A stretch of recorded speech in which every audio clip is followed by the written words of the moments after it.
So picture this. You've spent, I don't know, weeks, maybe even months, agonizing over the perfect mattress. You read all the reviews, you test them out in the store, you finally drop the money on it. Oh yeah, we all do it. Right. And you've got the blackout curtains drawn super tight so not even a single sliver of streetlight gets in. Your room temperature is dialed into that optimal, scientifically back 68 degrees. The full sleep sanctuary setup. Exactly. You even invested in one of those really expensive ergonomic memory foam pillows that's supposed to, perfectly align your spine.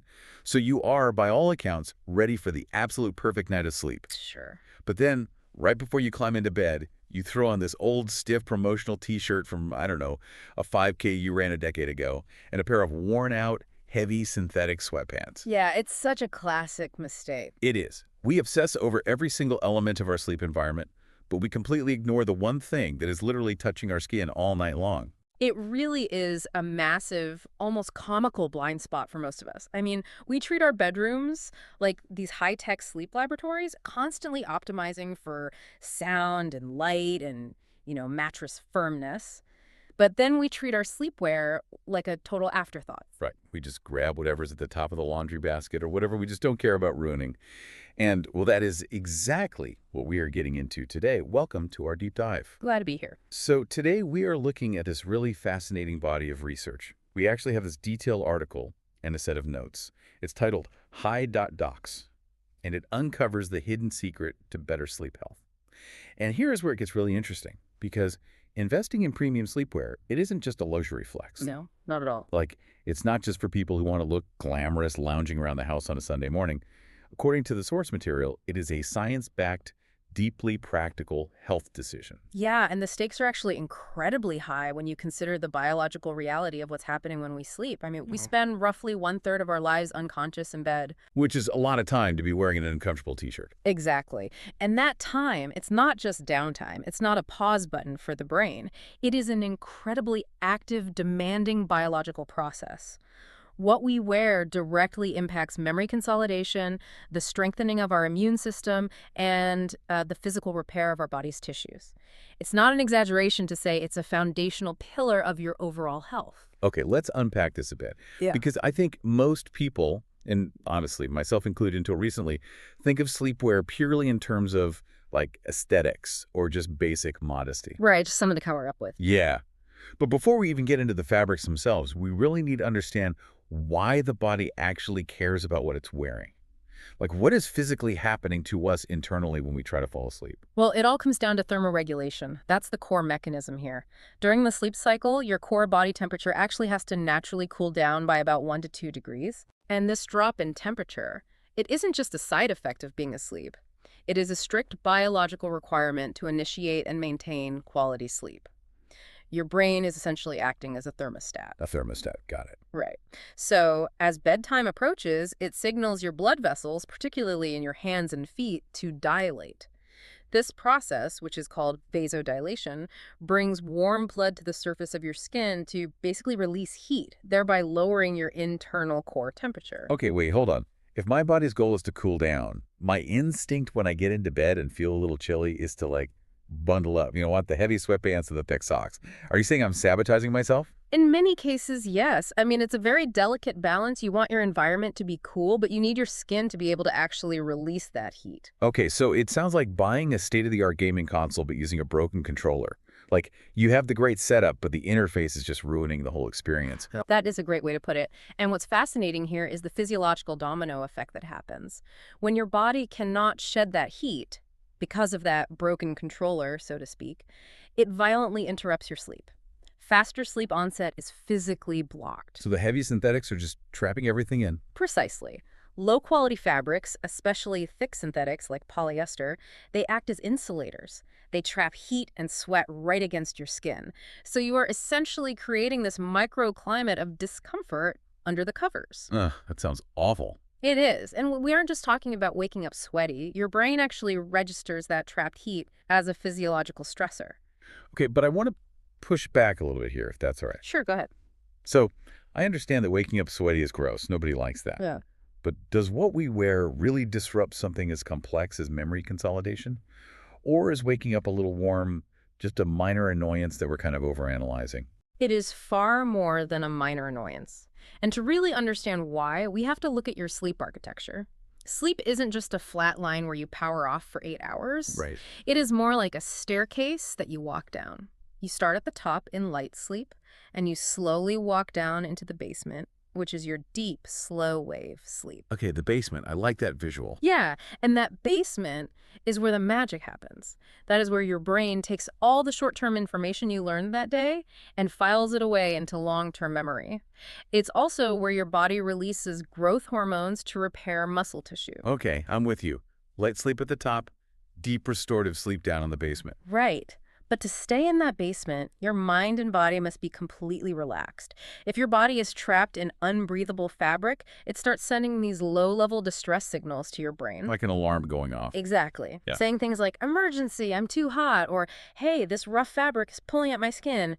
These signals trigger what we call micro-awakenings. Micro-awakening, so you're not even fully waking up. Usually not. You might not open your eyes or even remember it the next morning, but neurologically, your brain gets yanked out of that deep basement of sleep and pulled all the way back up to the top of the stairs. Wow. So I'm essentially kicking myself out of the restorative phase of sleep before the job is even done. Exactly. Those micro-awakenings fragment your sleep architecture. Because you are constantly getting kicked to the top of the stairs, you never get the long, uninterrupted blocks of deep sleep that you actually need to file away the day's memories. That is wild. And it gets even worse when we talk about the immune system. Wait, how so? What does my immune system have to do with my pajamas? Well, when rough, cheap fabric catches on your skin, especially if you have, say, dry skin or an eczema patch, it causes microfriction. Okay. Your body interprets that friction as minor tissue damage. So instead of your immune system spending the night doing its normal maintenance, like maybe fighting off the cold virus you were exposed to on the subway, Right. it actually diverts resources to deal with the localized inflammation caused by your cheap sweatpants. Are you kidding me? You're telling me my immune system is literally pausing its fight against tomorrow's cold virus just to deal with the friction of my own sweatpants? I mean, it is a bit of a simplification, but physiologically, yes, you are robbing your body of its recovery resources by introducing these unnecessary physical stressors. The central nervous system just remains slightly elevated all night long. Unbelievable. Yeah, you are keeping your body on high alert, basically telling your brain it's not safe to fully power down. Okay, so if my synthetic sweatpants are basically this distracting sauna that's ruining my memory and distracting my immune system, what exactly should I be wearing? Like, how do we actually allow the body to drop that temperature and just stay in deep sleep? So this brings us into the actual science of fabric technology. Since temperature regulation is the biological key here, we have to look at natural materials that actively manage moisture and airflow. Right, moving from the problem to the solution. Exactly. The research highlights 3 specific natural materials that really excel at this. We're looking at cotton, bamboo, and modal. Okay, let's break those down because I think a lot of people just hear the word fabric Mhm. and assume it's all just woven thread. But there is actual physics at play here, right? Oh, absolutely. Let's start with cotton, since that's kind of the classic go-to material. Sure. Cotton has always been the gold standard for a reason. On a microscopic level, cotton fibers have this natural twist to them. So when they are woven together, they don't pack perfectly flat. Oh, interesting. Yeah, and that twist creates tiny air pockets throughout the garment. Those pockets make the fabric inherently breathable. It allows air to circulate directly around the skin, which facilitates that natural temperature drop by letting the heat actually escape. Right, so going back to my gaming console analogy, cotton is like finally plugging in a controller that actually works. It gives the system room to breathe. It's the reliable workhorse. Exactly. But then there is bamboo, which, I mean, it seems to be everywhere lately. Everybody is selling bamboo sheets and shirts. How does bamboo differ from cotton mechanically? Bamboo is super fascinating because of how it handles moisture. Oh. If you look at a bamboo fiber under a microscope, it isn't smooth. It is actually covered in microscopic gaps and holes. Okay. And this gives it incredible moisture-wicking properties through something called capillary action. Capillary action. So it's basically acting like, what, a series of microscopic straws? That is a perfect way to visualize it, yeah. Yeah. If you naturally run hot or experience night sweats, a synthetic fabric will just let that sweat pool on your skin. Which feels super clammy and definitely wakes you up. Right. Now, cotton will absorb the sweat, but it holds onto it, making the shirt heavy and damp. Bamboo, however, uses those microscopic straws to pull the moisture away from your skin and push it to the outer surface of the fabric where it can evaporate into the air. Oh, wow, that's brilliant. So it's not just a sponge, it's an active pump moving the sweat away from my body. Exactly, it's an active process. Yeah. And because it pulls moisture away so efficiently, it is naturally hostile to bacteria, making it hypoallergenic, which, as you can imagine, is a massive benefit for skin health. Yeah, no kidding. Okay, so we have the breathable air pockets of cotton and the microscopic moisture pumps of bamboo. What about the third one you mentioned? Modal. I hear the word modal thrown around a lot in premium clothing, but I don't really know what it actually means. So modal is actually a type of rayon, and it's derived from the pulp of beech trees. Beech trees, really? Yeah, and what makes modal special is the structural integrity of its fibers. They are incredibly fine and smooth, so when it's woven, it provides this really silky, frictionless drape while still remaining extremely lightweight and breathable. Okay, so if I'm looking at my options here, between the moisture wicking of bamboo and the silky feel of modal, is there a clear winner? Or are we just picking our favorite flavor of comfort? There isn't a universal winner, honestly, because it really comes down to your individual physiology and what specifically is waking you up at night. The ultimate goal is always moisture management and airflow, but you choose the tool based on your specific challenge. Makes sense. If your main issue is waking up drenched in sweat, bamboo's wicking is going to change your life. But if you are highly sensitive to the physical texture of clothing, like if you have eczema, or if the feeling of fabric bunching up around your legs just drives you crazy, then the frictionless, silky drape of modal is going to stop those tactile alarm bells from going off in your brain. It's really about finding the right tool for the job, which is a pretty stark contrast to the low-quality materials most people default to. Completely. And we really have to underscore just how disastrous cheap synthetics are. Polyester, for example, is essentially woven plastic. Yikes. Woven plastic. Yeah, and it is naturally hydrophobic, meaning it repels water. So when you sweat, the fabric doesn't absorb it or wick it away. The sweat just sits there on your skin, trapped under a layer of plastic. And trapped moisture plus body heat equals a breeding ground for bacteria. Precisely. And that combination is an absolute nightmare for anyone with sensitive skin or allergies.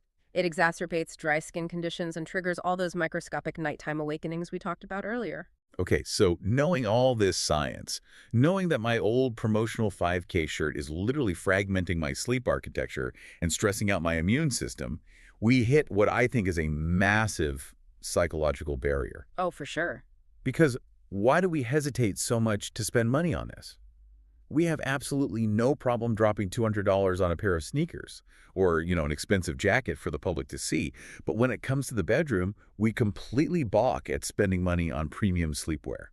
We treat it like this unnecessary indulgence. It is a really fascinating behavioral quirk. We view sleepwear as an area where we can cut corners simply because it lacks social visibility. Nobody else is seeing it, so we don't assign it value. Exactly. But we have to transition from looking at this as a fashion purchase to looking at the actual ROI, the return on investment of premium sleepwear. Okay, let me throw an analogy at you because I think it frames this ROI perfectly. Let's hear it. Buying high-quality pajamas is exactly like buying high-end athletic gear.